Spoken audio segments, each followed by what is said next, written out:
Hello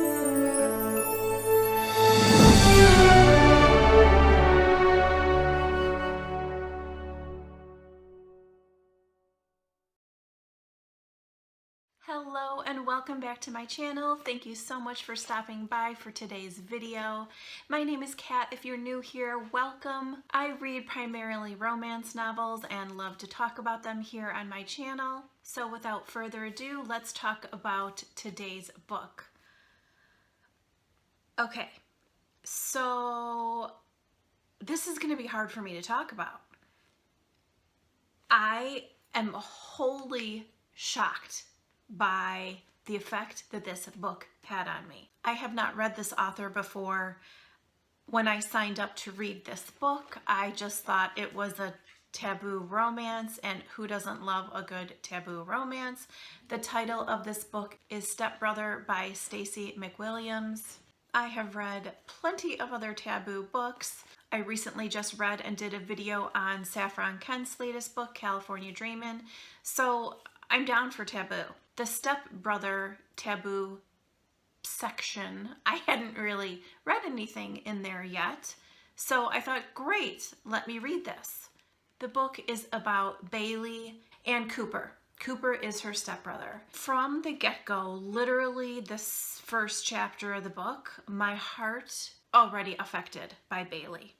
Bailey is 16 years old. Her mom, is basically checked out. Her dad is gone out of the picture. Her older brother, who she adored, died. She's pretty much alone. Her mom just is like concerned with her mom's own life. She has no one, basically, that's looking out for her, ever. One day, Bailey's mom comes home and she's like, look, I'm engaged and we're moving. And she's got to switch schools. They're moving to a different, a whole different city. No regard for Bailey and what her wants, needs, anything. Total upheaval. But Bailey is very sweet and, like I said, alone in the world. And what is she going to do? Say no? She meets her soon-to-be stepdad, and he seems nice. And then she realizes that he has two teenage sons. Cooper is one of them, and his brother Zane. Zane seems okay, and he was okay mostly, but yet he did some crappy things too. Cooper,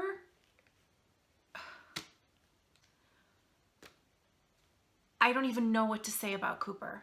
From the get-go, they are not nice to her, not at school, not at home, not in any interactions they have.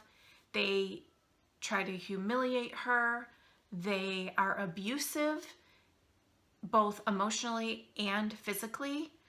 At one point, she goes wedding dress shopping with her mom, and Bailey is trying on a dress and is out, showing her mom, the dress and her aunt and stuff, and trying to be a good daughter and go along with what her mom wants. And freaking Cooper goes and, steals her bra from the dressing room. So when she goes back to change, she doesn't have her bra. I mean, the things that he did to her, Shawn turns out is a whole different ball of wax. This book just kept taking me further and further down the rabbit hole, to the point where I almost stopped and was like, I can't read this anymore. But then, I'm not like that. I'm not a do not finish type of girl. I appreciate the art. And let me tell you, let me be very clear here, that as I'm talking about this, I want you to know that I'm not saying the book sucks. I'm not saying she's a terrible writer. What I'm saying is the story that Bailey's story that she gave us made me feel, I'm going to get teary, all these emotions. And if this was real life, the mother in me wanted to wrap Bailey in my arms and protect her from the world. This poor girl. So Stacy writes this story that just touched my heart And I don't want to say in a negative way, but it's a sad story. And then you remember that it's a taboo romance and you're like, where's the romance? So it's Cooper, and he just, see, it's hard to talk about because I don't like to give spoilers, and it's also emotional for me to talk about. Cooper becomes the object of Bailey's affection, and she has a crush on him, and he's mean to her.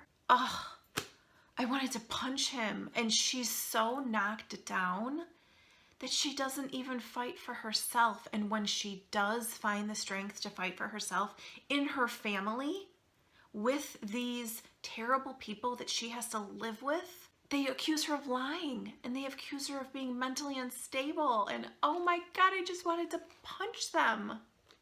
It took me about a half to 3/4 of the way through the book, maybe 3/4 of the way through the book, to understand the story that Stacy is trying to tell us.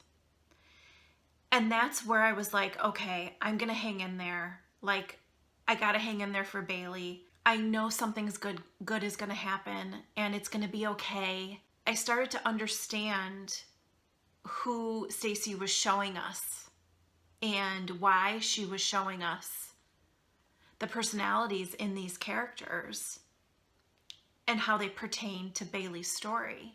Bailey is the most incredibly resilient character I think I've ever read. And I've read some dark books before. She is right up there with the most amazing heroines, and she's 16. The book goes on and follows her through a little bit, a couple years of her life, in that when the book ends, she is 21.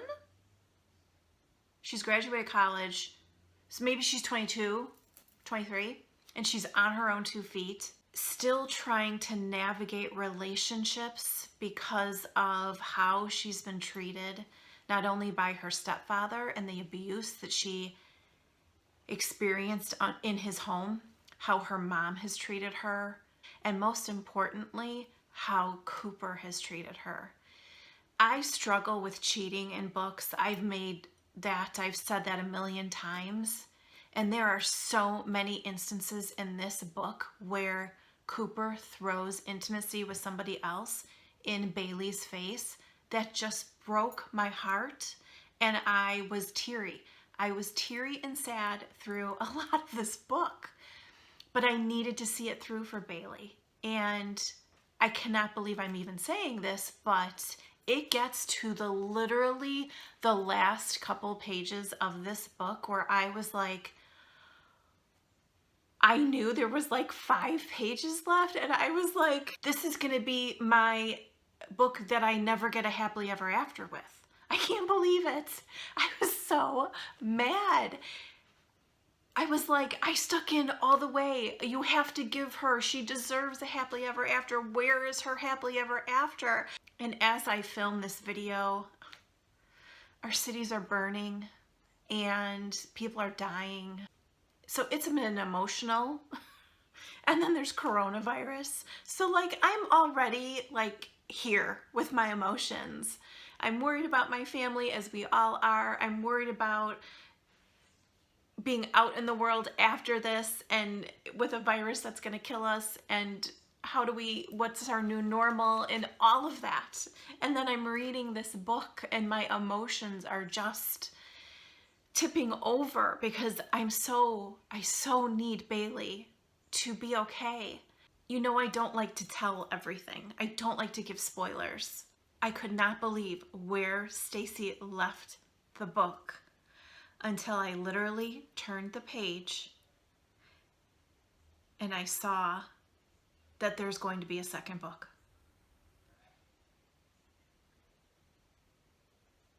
Dumbfounded, absolutely dumbfounded, because we get a little taste of that book. Oh, okay, I have to read that book. I have to know now, because you know what? I'll be honest. almost never disliked characters as much as I disliked Cooper and his father, Shawn. Still at the end of this book, really didn't like him. And then I turned that page and I saw that. I almost burst out laughing. I have to read another book. I love the fact that I read a new author with this book with Stacy McWilliams, and she absolutely rocked my world. She brought the freaking headings, chapter headings are broken hearts. No kidding. I love that I read a new author and that she wrote a story that knocked me off my feet. And that as much and as emotionally as affected as I was by this story, I cannot wait till that next book comes. I'm dying. I have already emailed the PR company saying, you're gonna have that sign up? I need that sign up. I'm wrecked. I need that sign up. So you can count on a video about Stepsister from Stacy McWilliams, hopefully from me as well. I hope that I portrayed my feelings about this book well enough. I am so wholly surprised and totally fascinated in the fact that Stacy wrote this kind of story, and at the end, me still be sitting on the edge of my seat going, what the heck did I just read? I love that. Such a surprise. So amazing. Let me know in the comments below if you have read Stepbrother, or if you have ever read another book like this where you're just like mouth open after you've read it because you just can't believe what you went through. You know, I always love hearing your recommendations. I want to take a second to thank you for watching the video, and if you liked it and my craziness that this video was, make sure you hit the subscribe button and give the video a thumbs up. It not only helps me and my channel, but it will also help this video get visibility on YouTube. I would like to invite you to come over to my social media, which is Kat Reads Romance on Facebook and Instagram. And also while you're there, come on over and join my group, which is Kat's Romance Readers. You will be in the company of other fellow romance readers and authors. It's a great group of people. Thanks so much for hanging out with me today, guys. I'll see you soon. Bye.